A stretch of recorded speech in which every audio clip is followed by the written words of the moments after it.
And good afternoon and evening, ladies and gentlemen. Welcome back to Fulfilled Radio here on Two Guys in a Bible. My name is Don K. Preston. With me again is Daniel Rogers from Alabama.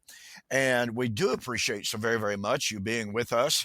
And by the way, I just want to say a great big thank you for all of you who have been listening in to Two Guys in a Bible since it's being now posted on my YouTube channel. I'm continuing to get an increasing number of comments there, very, very positive feedback. So I want to express my appreciation to Daniel Rogers and Alan Morton, my webmaster, for taking the time to do whatever it is they have to do in order to get those things posted there on YouTube and to make them available on my YouTube channel. It just adds to the content there, obviously. And again, I'm just getting an increasing number of great comments from those audios. So I want to thank all of you who are listening, and we're going to continue to do that. Pardon me, and make them available to you. So we are continuing our study of the Messianic Temple. And before we get there, I want to make an announcement here. We're putting the final touches on an agreement for a formal written debate between myself and a I guess I'd say a former professor, PhD guy. He has in the past lived in Greece. That's his home country. I take it that he's currently living in America, but his name is Sergius Bale, and on Facebook over the last several months, he has accosted me and all preterists for our insistence that the book of Revelation was written prior to the fall of Jerusalem in AD 70. And lately, he took it upon himself to say it was a ridiculous view, although he could not definitively prove that assertion, which I thought was a rather strange position to take. On the one hand, it's supposedly ridiculous. On the other hand, you can't prove that it is. So anyway, he just went on and on about how it's, the late date is the well-attested date. I kept responding to him, asking for proof. And finally, I've forgotten now exactly what post that he made that precipitated it, but I just challenged him to debate the issue on Facebook. Now, on that particular Facebook page, the rule of that forum is that nothing posted there can be shared outside of that forum. Well, that forum only has, it's less than 200 members. And I can tell you this, a bunch of them are full preterists who are already convinced of the early date. So, first of all, he initially said he wasn't interested in debating the issue. Secondly, he reiterated his admission that although he takes the late date, that he cannot prove it definitively. However, the early date is false. And then finally, he sent me a private message. And he said, what would be your stipulations, your rules and regulations for such a debate? And I thought, well, that's interesting. He goes from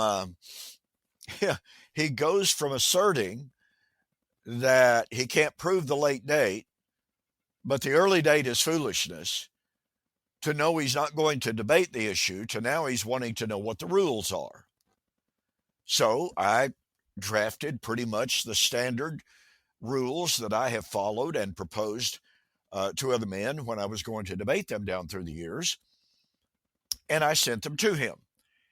And as of this morning, he seems to have agreed. This morning, I posted a private message to him and asked him to go ahead, if he had no further objections of any kind, to go ahead and sign the propositions and the rules and get them back to me, and then we would proceed with the rest of the issues. I haven't heard from him today, so I've normally heard from him the same day that I posted to him. So now look, I suspect that he is consulting with some other non-full preterists there on that page, and basically asking them, should he proceed or not? And number two, if he should, then what about these rules and propositions? Should he do any changes? Or, what should he say?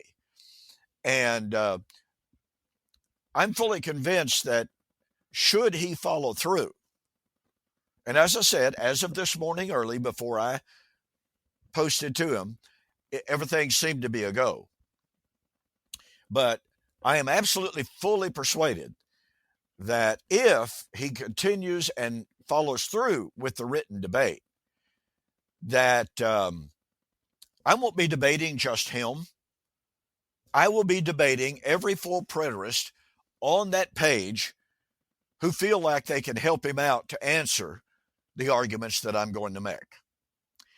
And by the way, I also told him that in our negotiations, I said, I'm not going to agree to a debate unless the webmaster, unless the owner of that Facebook page agrees that I can post that debate in its entirety on not only on my Facebook pages, but on my websites as well. So I contacted the Facebook owner of that page, and he agreed to that.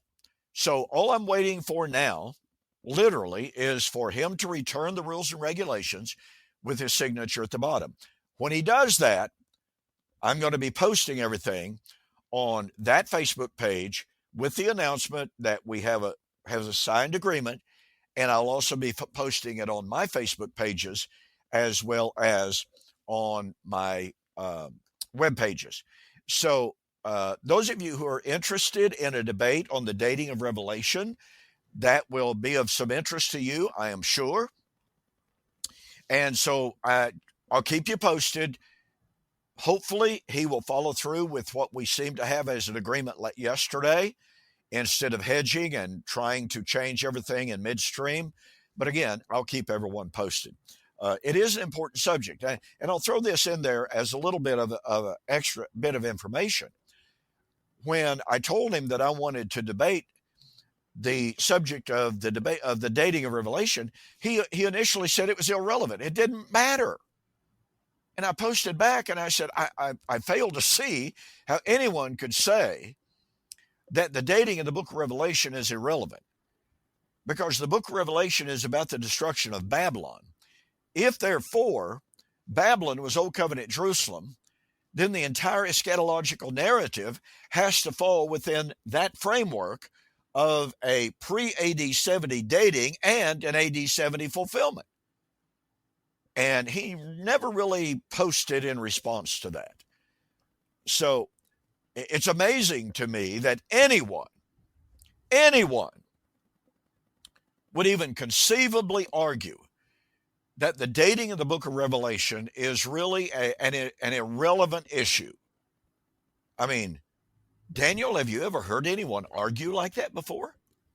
No, I have not heard that before. Usually, the very first thing you do when you're talking to somebody about the book of Revelation is get on the same page about the date, because, obviously it can't be predictions of something that has already happened. That doesn't make much sense. That's not that impressive. Anybody can do that. That'd be like me telling the weather, what the weather was like yesterday. That doesn't make me a meteorologist, Exactly right. I was going to say though, Don,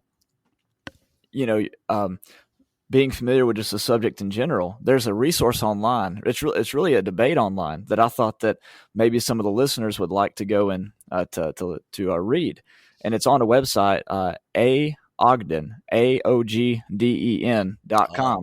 You click on files to download, and the very top one is called "Did Domitian Persecute Christians?" It was a debate between Art Ogden, who wrote an excellent commentary on the book of Revelation, Very good. The Avengings of the Apostles and the Prophets, and another brother named Farrell Jenkins. And so, yeah, they had a really good discussion in there about, did Domitian persecute the Christians?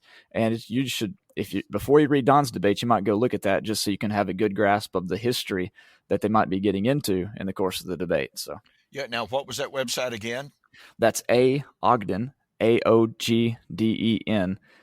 Well, let me look back at it here. .com. That's right. That's what I thought. Yep. Yeah, I'll tell a very quick anecdote here before we get into our program today. Years and years ago, Arthur Ogden, he's passed away since then, but Arthur Ogden, he wrote that book. Excellent, excellent book on the avenging of the apostles and prophets. And Jack Scott, Terry Seivert, and I think one more individual attended a lectureship at which Arthur Ogden was preaching, and they had a Q&A session. And Jack was telling me about this, and Terry Seivert chimed in and agreed with it. He said during the Q&A session, Jack said he stood up and introduced himself. Arthur Ogden didn't know him or Terry or anyone else. But anyway, he said, Brother Ogden, have I understood you to say, because in the sermon, Ogden had said all Old Testament prophecy, every bit of it, has been fulfilled by AD 70. And so Jack didn't want to misrepresent. He said, did I understand you clearly? Did you say all Old Testament prophecy, every single prophecy made to Old Covenant Israel has been fulfilled and was fulfilled by AD 70? And Brother Ogden said, that is absolutely true. That is my position. And Jack says, well, Brother Ogden, I'm not trying to be confrontative. I'm not trying to be argumentative. I would just simply like to point out that the Old Testament predicts the second coming of the Lord, the judgment, and the resurrection. And of course, he gave some supportive scriptures. And he says, so Brother Ogden, if all Old Testament prophecy made to Old Covenant Israel has been fulfilled by AD 70, doesn't that mean that the second coming, the judgment, and the resurrection were fulfilled by AD 70? And he said, Brother Ogden stood there like the deer in the headlight look. Oh, no. And he said, well, sir, it's more than obvious that I've got to go back home and do some more study. The introduction of his book to Revelation, and I think you can find that on that same files to download page on his website. You just read that and you're going, how does he not see the train coming in some of this?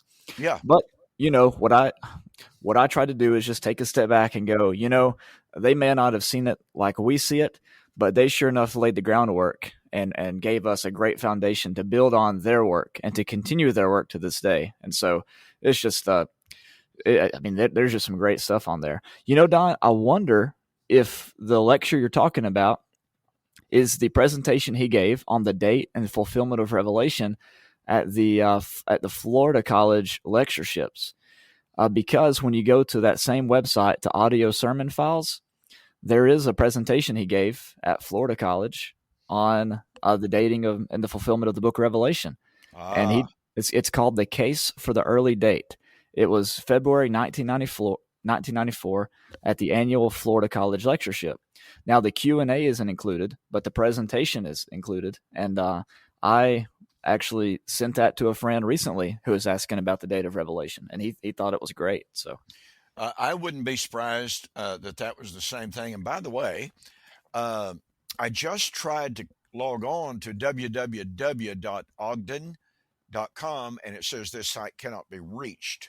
It's aogden.com. No wonder. Look, you did that on purpose just to really reinforce this idea to the to the listeners. That was a very good. That was a very good job. Yeah. There you go. That makes for a good story.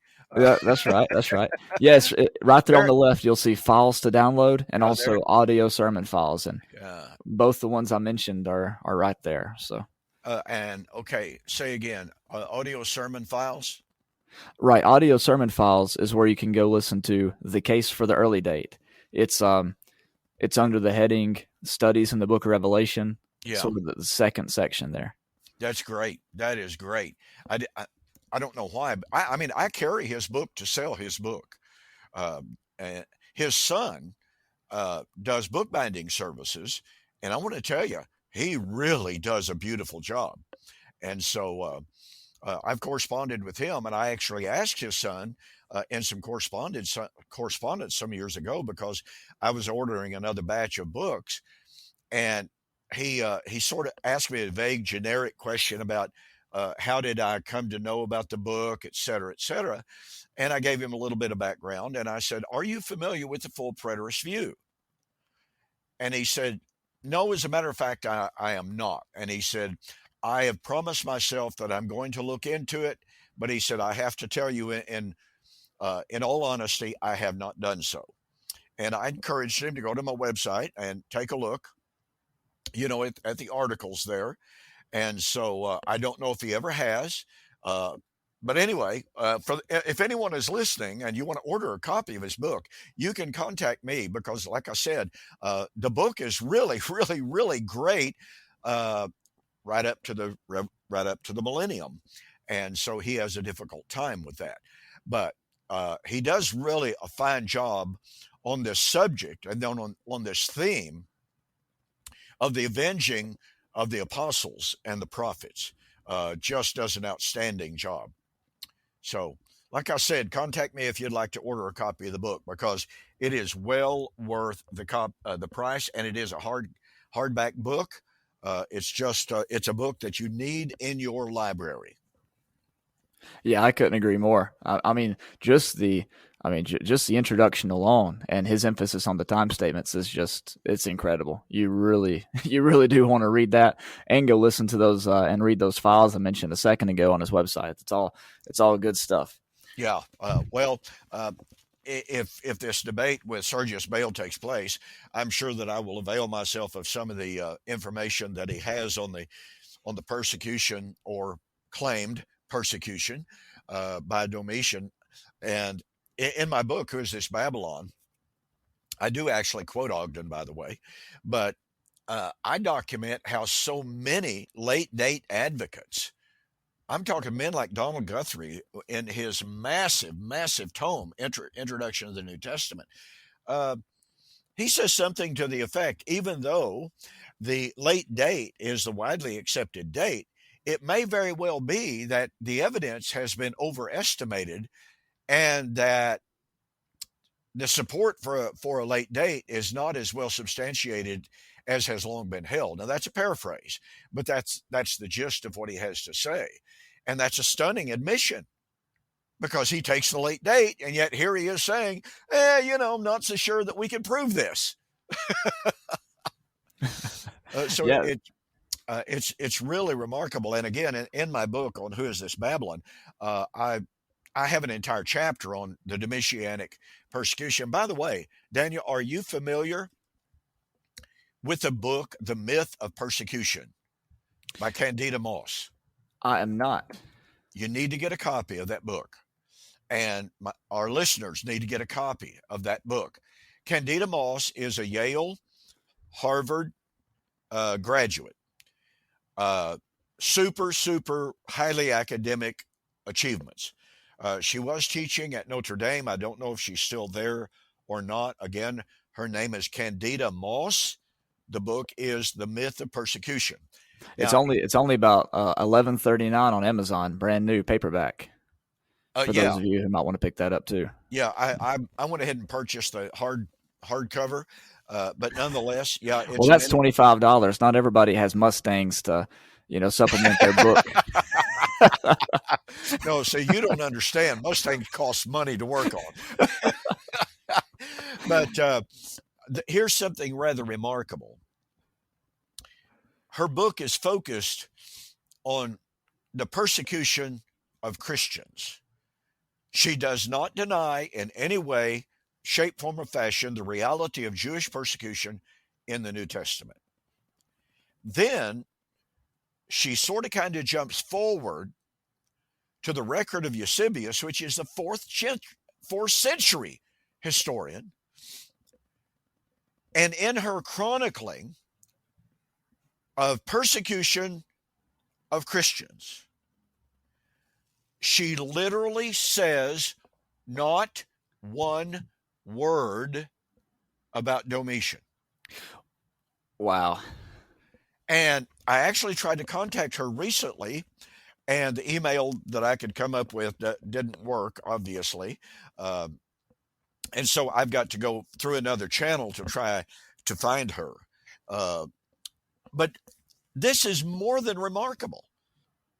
When the key piece of evidence for a late date of Book of Revelation is the supposed Domitianic persecution, and here is a scholar whose academic credentials can hardly be questioned. I mean, Yale, Harvard, Notre Dame. Now, you can question their theology, but she's a historian. And when she doesn't even she doesn't even say, well, it's claimed that Domitian persecuted the church, but we're not going to discuss that because we don't think it's real. No, she doesn't even mention his name. His name is not in the table of contents. Get this. She says that the age of martyrs is a fiction. There was no sustained 300-year-long effort by the Romans to persecute Christians. Absolutely.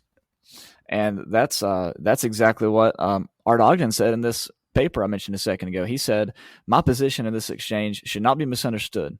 It is not my place to prove that Domitian did not persecute Christians. The obligation of proof is upon those who advocate the great Domitian persecution.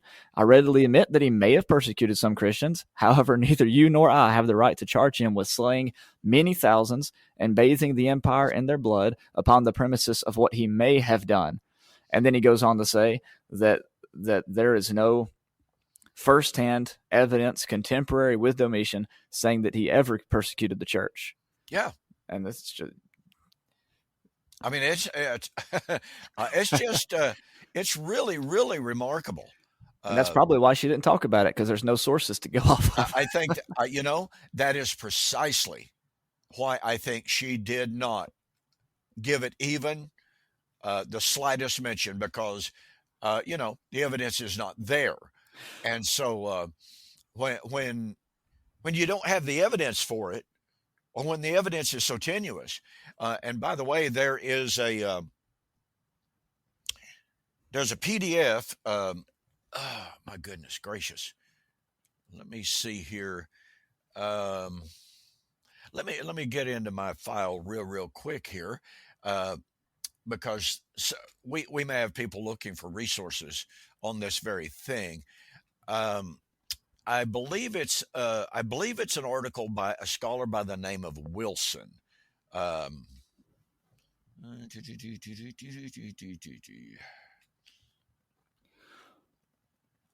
it is on something like the supposed Domitianic persecution. And I'm not seeing it. Let me see if I can go into my PDF file. Let's see, from biblicalarchaeology.org, Mark Wilson. Alternative facts, yes. Domitian's persecution of Christians. Yes. Now, how did you find that so fast? Well, I Googled Wilson, Domitian persecution. That's a good way to find it. Yeah. Well, and if you're under 30 years old, Google helps you out more than it helps out other people, just to irritate them,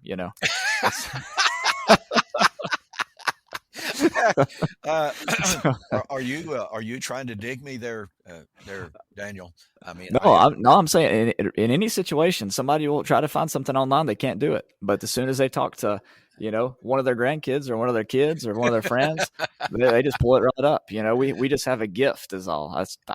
You can fix cars. I can use Google. I mean, yeah, I tell you, it is absolutely amazing.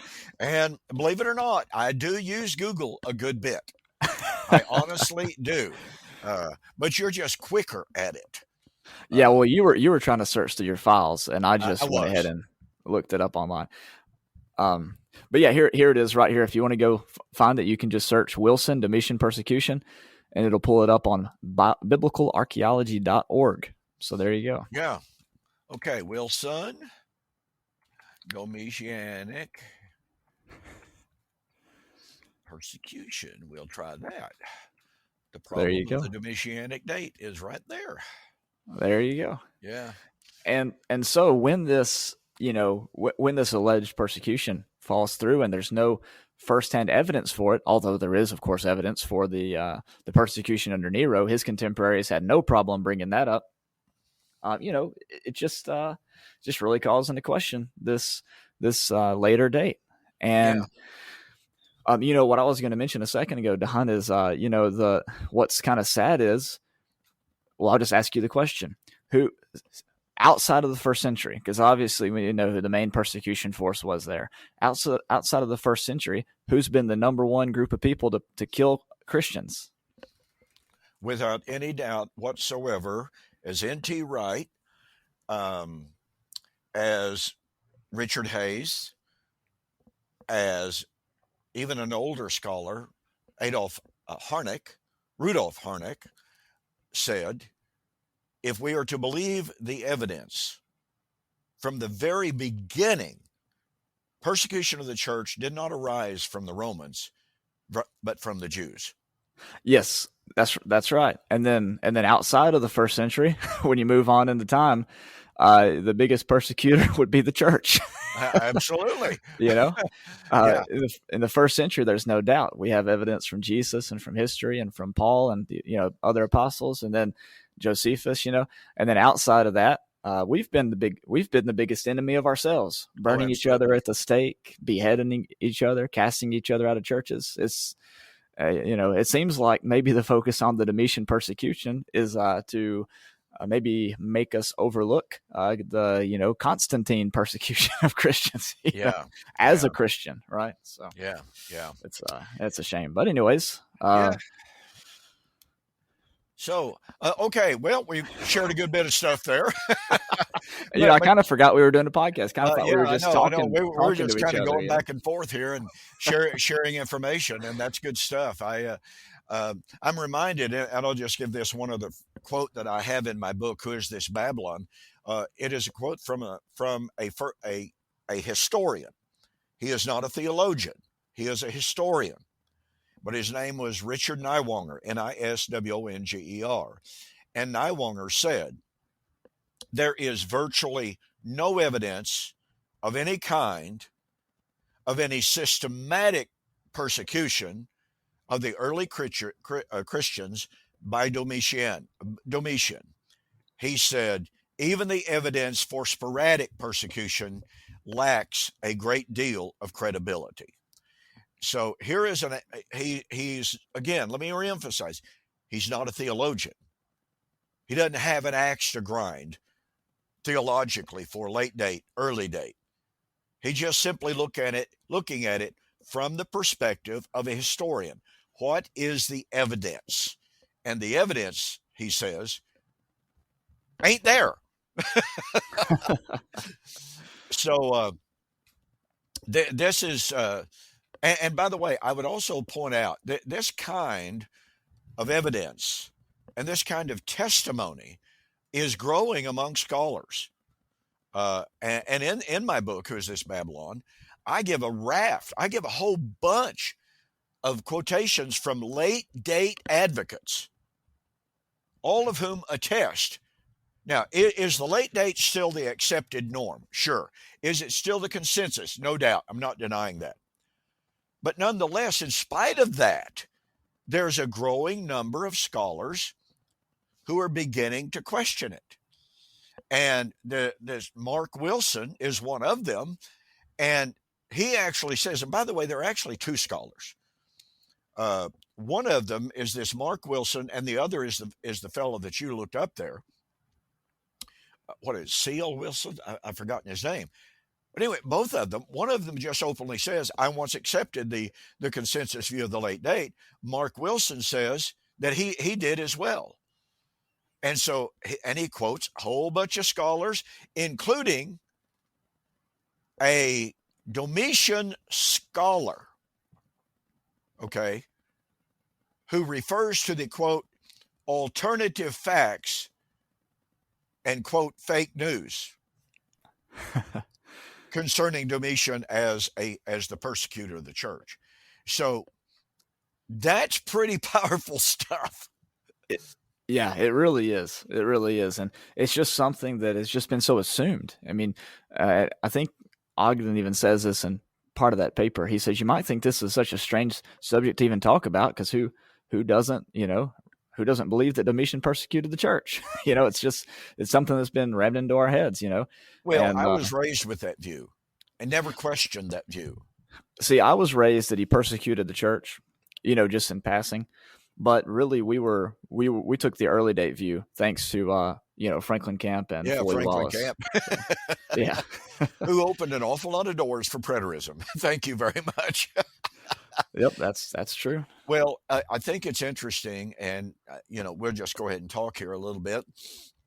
But Hugo McCord, he passed away before you came on board. Hugo McCord was a wonderful, wonderful Christian man, one of the most humble men I've ever met. Uh, Hugo was part of the Bible department at Oklahoma Christian College years ago. He may actually have been head of the Bible department at one time. I don't remember specifically, but Hugo McCord could sight read the Hebrew and the Greek as well. I mean, he could just read the Hebrew and the Greek as if he were reading, the daily newspaper in English. He was just absolutely brilliant and incredibly academic. Well, he wrote a little book commentary on the book of Revelation. I had a copy of it when I moved from Shawnee, Oklahoma to Ardmore. I lost it. I don't know what in the world I did with it. I haven't been able to Google and find a copy of it. So go to work there, go to work, Daniel, find me a copy. But anyway, it was a commentary on the book of Revelation. It was a little paperback book. It wasn't big at all. The But, Royal Route of Revelation, or Royal huh? Root of Revelation, the I'm, Royal Root of Revelation, route, however I you don't say that. know. I don't know. That might be it. Little blue book with looks like a lake or something, or I, the Isle of Patmos on the front. I don't look. It's been so long. Okay, well, anyways, I found it. So Okay, wow, you are fast.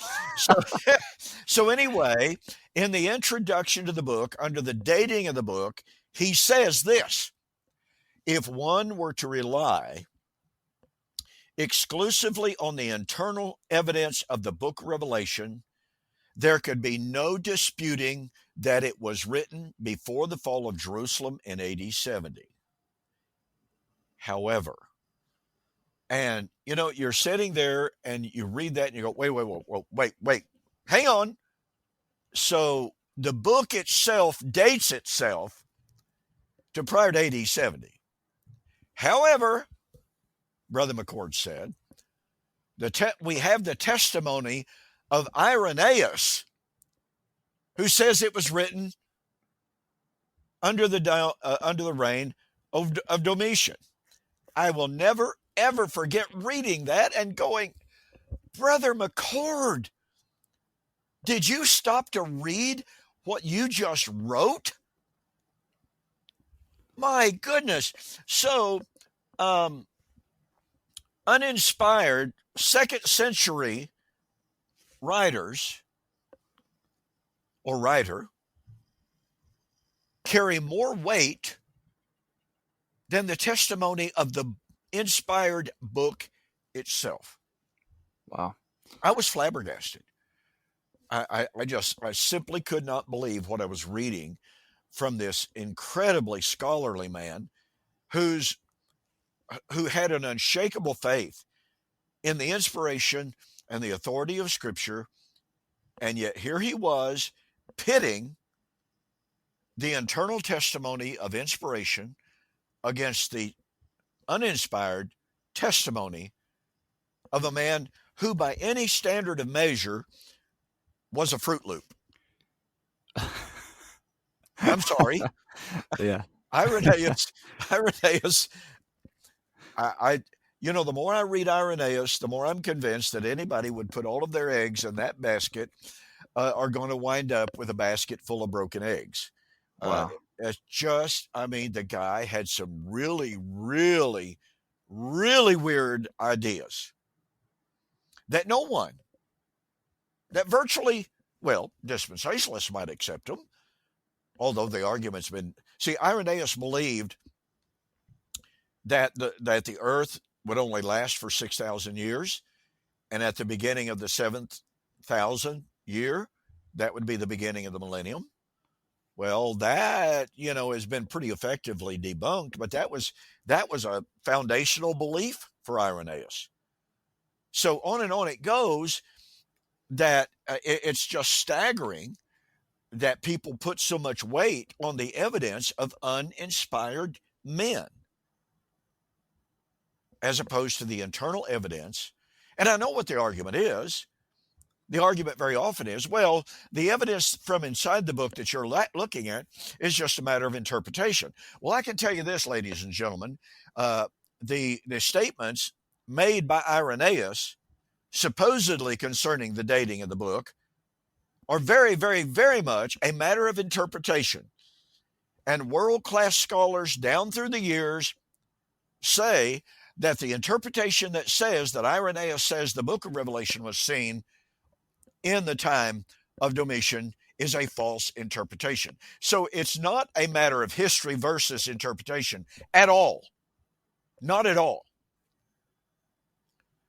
I'll take the evidence concerning what the Bible has to say in Revelation about itself that are clear, concise, unambiguous, and even interpretive over the testimony of this second century, again, I'm sorry, Fruit Loop, idiosyncratic, boy, the guy, yeah, I'm sorry, he's just strange. He should not be taken as an ultimate authority on almost anything, in my estimation. I've got an entire list in my files that I've garnered through the years as I read Irenaeus of his idiosyncratic, weird, and in some instances just all but heretical views. And yet, boy, he's the pillar. He's the bastion of evidence for the late date. Okay, sorry, don't accept it. Yeah, I'd rather go with Paul and James and Jesus and John. Yeah, they're fairly good testimony. Yeah. So anyway, back to the debate situation. Be looking for that, ladies and gentlemen, because Lord willing, nothing else interferes. That will be coming up here before very long, and I do hope that it takes place. I'm counting on it taking place, to be honest about it. I have I've been trying already to to kind of put some thoughts together. Certainly nothing is finalized. And by the way, William, I sent William. Sorry about that, Daniel. I sent you an attachment a while ago with kind of a rough draft of what I may or may not, for that matter, present, but in this debate, if it ever takes place. So you might take a look at that. And if you have some time, I know you're busy, and that's fine if you don't. But I did send a draft to you of what I do propose to use if the debate takes place. Okay, yeah, I'd be glad to take a look at. All right, Look very, at very it. good. All right, ladies and gentlemen, we are a little bit late this morning getting started on our subject. Our subject is the Messianic Temple. We've been focused on John chapter 4 for the last couple of weeks, and we have pointed out that Jesus's reference, a couple of different references in John chapter 4, are related to the fulfillment of Israel's feast days, and specifically Sukkot, the Feast of Harvest, as well as Shemini Atzeret. And the reason for that is simple. Jesus alludes to several Old Testament prophecies concerning living waters flowing out of the temple or out of the New Jerusalem. Passages such as Isaiah 44, of Zechariah chapter 14, of Ezekiel 40 to 47. And these three Old Testament prophecies of the last days of the Messianic temple and living waters flowing and being made available to believers are in the background when Jesus, on the very last day of the Feast of Sukkot, the Feast of Harvest, which is, the time which in the Jewish understanding of things is the time of the arrival of salvation, the arrival of the new creation, the arrival of the resurrection. And look, over the last several months, I have been compiling from the literature and the research that I've been doing an entire list of motifs and themes that the ancient Jews associated with the Feast of Sukkot. Obviously, harvest. But among other things, they also associated the renewal of the covenant, in which God would renew his covenant with his people. It is associated with the time of the coronation of the king. It is associated with the consecration of the temple, along with the other issues that I have already mentioned. So just think about that, folks. In the mind of the Jews, every time they gathered together, these themes, these motifs were brought to their mind in very powerful imagery, symbolism, and prophetic foreshadowings as they anticipated the coming of their redemption, which would result, and this is so powerfully brought out in the Feast of Tabernacles, Israel's salvation would result in the salvation being offered to the nations.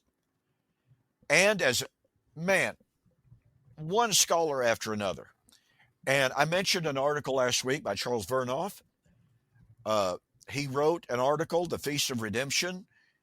It is in PDF form. It's available. Guess what? You can Google that, Daniel. There's an idea for you. I recommend, folks, you got to get that article. You got to read that article. It's one of the richest articles, full of suggestive thought, pregnant with meaning. I mean, it's just absolutely fantastic. He shares and documents from the ancient sources, from the primary sources, all of these symbolic meanings of Sukkot, which segues into Shemini Atzeret. And by the way, this imagery, when Jesus, on the last day of Sukkot, on the seventh day of Sukkot, and then I got to get back to this salvation issue and the salvation for the nations. But on that very last day, the day of Sukkot, Jesus stood up and he said, if any man that comes to me, living water shall flow from his belly. Folks, that is Jesus saying, I am the fulfillment of Sukkot. I am the resurrection and the life. And if any man is in Christ, he is a new creation. Shemini Atzeret. Now, very quickly, and then I'm going to turn this over to Daniel for him to bring in some thoughts. I mentioned a moment ago that in the Feast of Sukkot, and remember the significance of Jesus standing up that day, the last day of Sukkot, and yelling out, I am the light of the world. Well, guess what? That's the Feast of Sukkot imagery.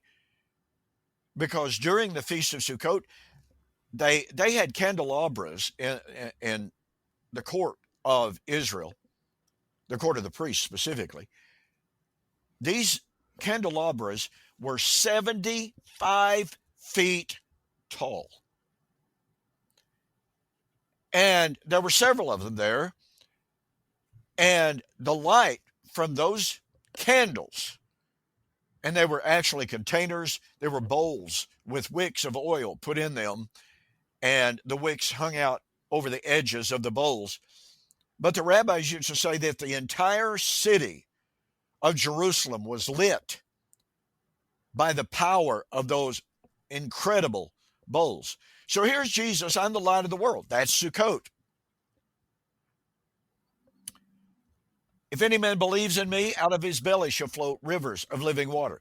That's Sukkot. So the imagery here is just overwhelmingly powerful. And now notice what that meant. Let me say it like this. The Feast of Sukkot, and remember, this is Old temple imagery. And let me drop a little atom bomb right here, ladies and gentlemen. The typology, the foreshadowing of Sukkot, as well as Yom Kippur, as well as Rosh Hashanah, those feast days had to be fulfilled antitypically while that Old Covenant temple was still standing. I mean, after all, the first 4 feasts were fulfilled while the temple was standing. And those last 3 feast days were temple-centric. So guess where that puts us in regard to the temporal delimitation of when the last 3 feast days would be fulfilled? Hello? The temple had to be standing when the typological meaning of Rosh Hashanah, which was the judgment, of Yom Kippur, the Day of Atonement, coming of the Lord, and Sukkot and Shemonai, the new creation, salvation, redemption, etc. The temple had to be standing when those feasts were fulfilled. I don't know of a more powerful demonstration, Daniel, of covenant eschatology when we look at those last 3 feast days as what I've been writing an article on this issue over the last couple of weeks, but I've entitled the article Temple Eschatology, because that's exactly what it is. No temple, no eschatology. And that was the problem with Hymenaeus and Philetus, wasn't it? They were trying to affirm that the resurrection had already taken place while the temple was still standing. And in effect, they were excluding the Gentiles from being fellow heirs with Israel, at least without having, at least as long as they didn't go through all the rituals and things like that to proselytize. I mean, that was exactly their offense. That's exactly right. Jesus, as Paul mentions there, Jesus was the foundation. No man can lay any other foundation. And Jesus is the foundation of the new temple. And they were basically casting him out of the way in teaching that the resurrection had passed. But it's just such a powerful concept that it is. And here's an ironic twist. The dispensationalists understand how important temple is to eschatology. That's why they insist on the building of a literal temple for Jesus to dwell in and to fulfill the feast days. They understand temple eschatology. The trouble of it is they just rip it out of its chronological context by 2,000 years. Right. So it's just absolutely amazing. So amillennialism, the view in which I was raised, in which you were raised, has no clue whatsoever in this regard. The temple was totally nullified in AD 70, or excuse me, at the cross, according to amillennialism. Oh, there are a few scragglers in the amillennial world who say, well, Arthur Ogden's one of them. Okay, the Old Testament was fulfilled, not at the cross, but in AD 70. Okay, great. But he wasn't consistent with it. That doesn't mean he was being dishonest at all. He was a good, sincere brother. It's just that he wasn't following through. And when Jack Scott pointed out how he needed to connect the dots between what he was saying and what the Bible said, he was honest enough and courageous enough right there in that meeting in front of all of those brethren. I got to go back home and restudy. I really like that. Yeah, that's great. That's really what we're searching for when we have these discussions, is not total agreement right up front, but the ability to say, maybe I've missed something, maybe I need to take a step back and rethink this thing. That's really what we desire. And we don't want anybody to conform to what we believe just because we believe it. We want them to be willing to study. And if we are wrong, well, man, Don, wouldn't it be great to be wrong and be able to go back and have good Christian fellowship with all these people who've cast us out? Oh my goodness, I have said that on so many occasions. I've said to people, some of whom would have cost me, and I use that word relatively, they would do so with respect and courtesy. And I've told them, I said, look, listen, brother, let me tell you something. I didn't want to be where I am right now. I did not want to be where I am because I knew what my brethren in the churches of Christ would do to me should I take a firm stand on what I was seeing. And I've told people, in the churches of Christ, we shoot our wounded. We don't heal them, we shoot them. Yeah, that's right. And anyone taking a view outside of the accepted orthodoxy of the churches of Christ, and it's not just churches of Christ, this is across the spectrum. Of course.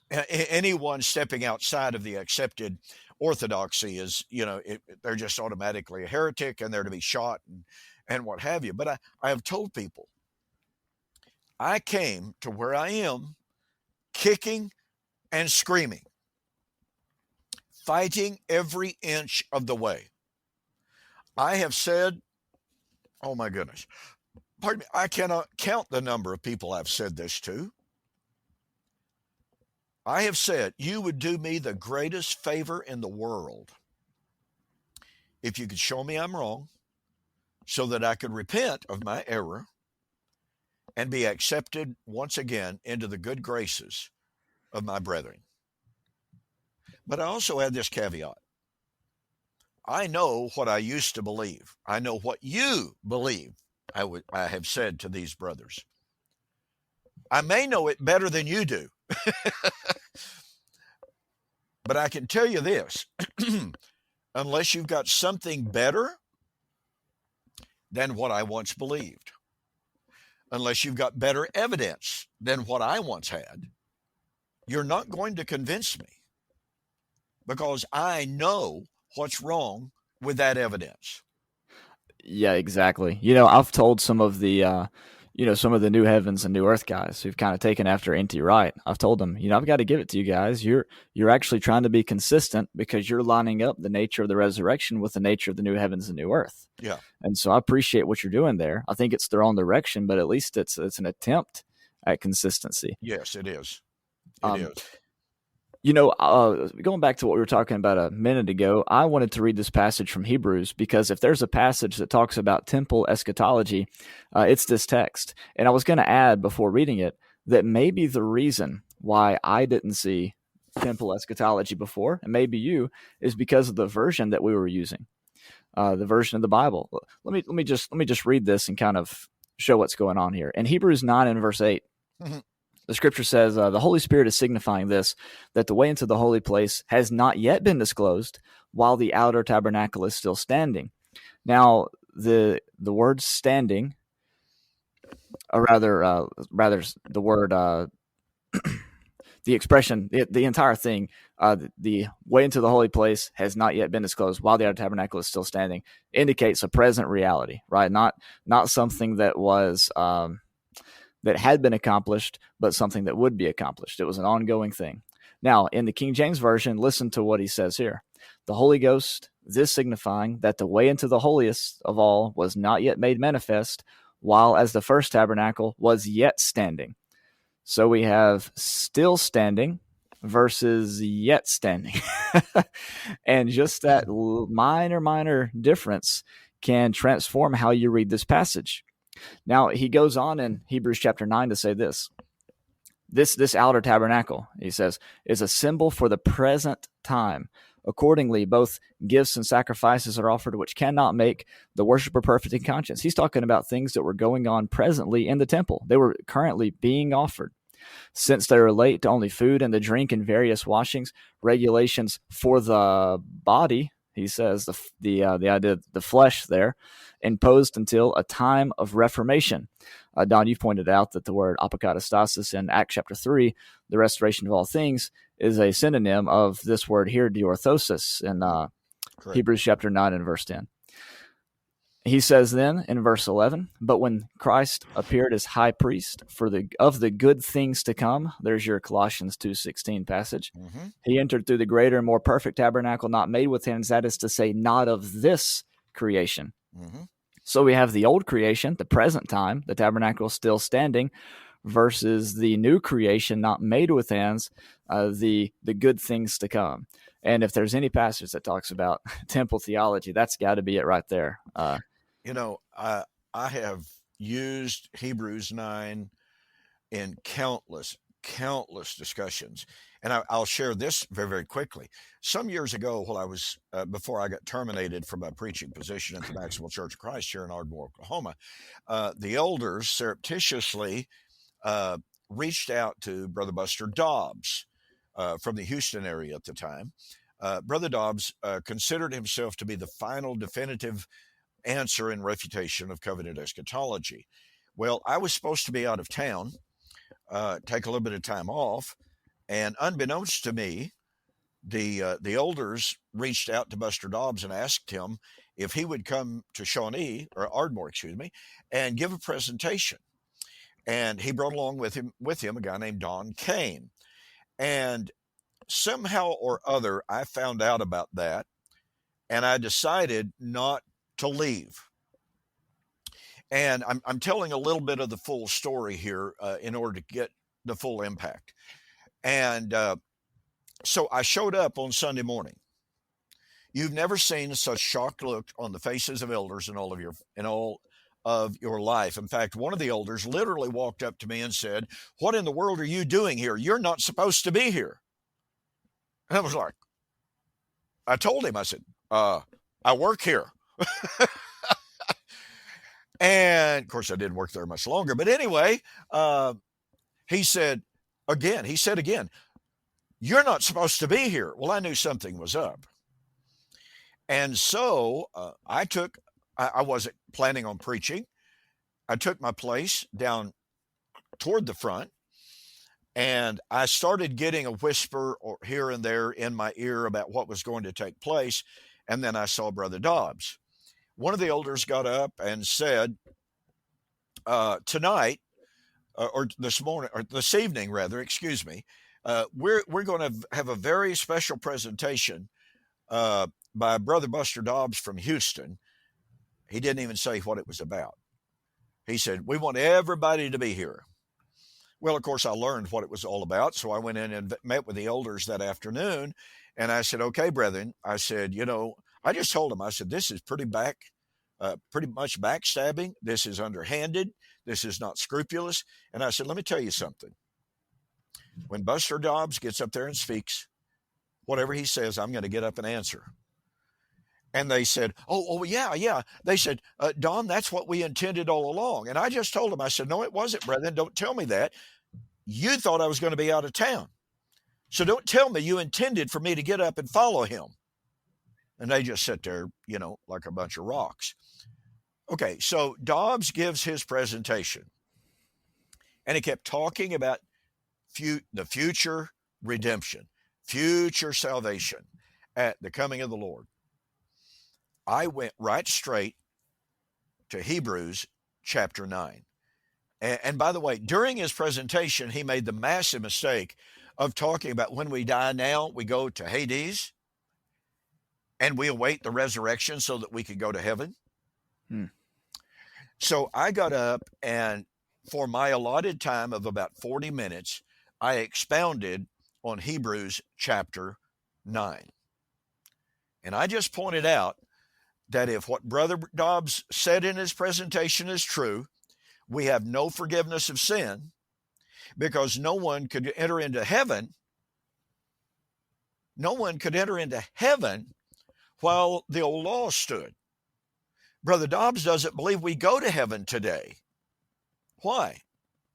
Well, it could only be because we don't have forgiveness of our sin, which means that the old law is still standing. And I emphasized that the Greek text of Hebrews 9, 6 to 10, almost every Greek verb there is in the present active indicative. I had people come up to me after that presentation, Daniel, and they told me, they said, "You know what? We've been listening to what you had to say, but that lesson put the nail in the coffin." Wow. That is what convinced us absolutely of what you were saying. Our position that we have always had is wrong. I mean, person after person. And you know what? With that, Daniel, we are out of time. And so I want to thank everyone for joining us. We didn't get to we didn't get to the Messianic Temple except peripherally this morning, and so we'll try to pick that up again next week. And I've got my wife calling in on the phone here. It looks like. So want to thank you so very very much for joining us on Two Guys in the Bible. Daniel, great to be with you as always. And with that, I'm going to say good night and God bless.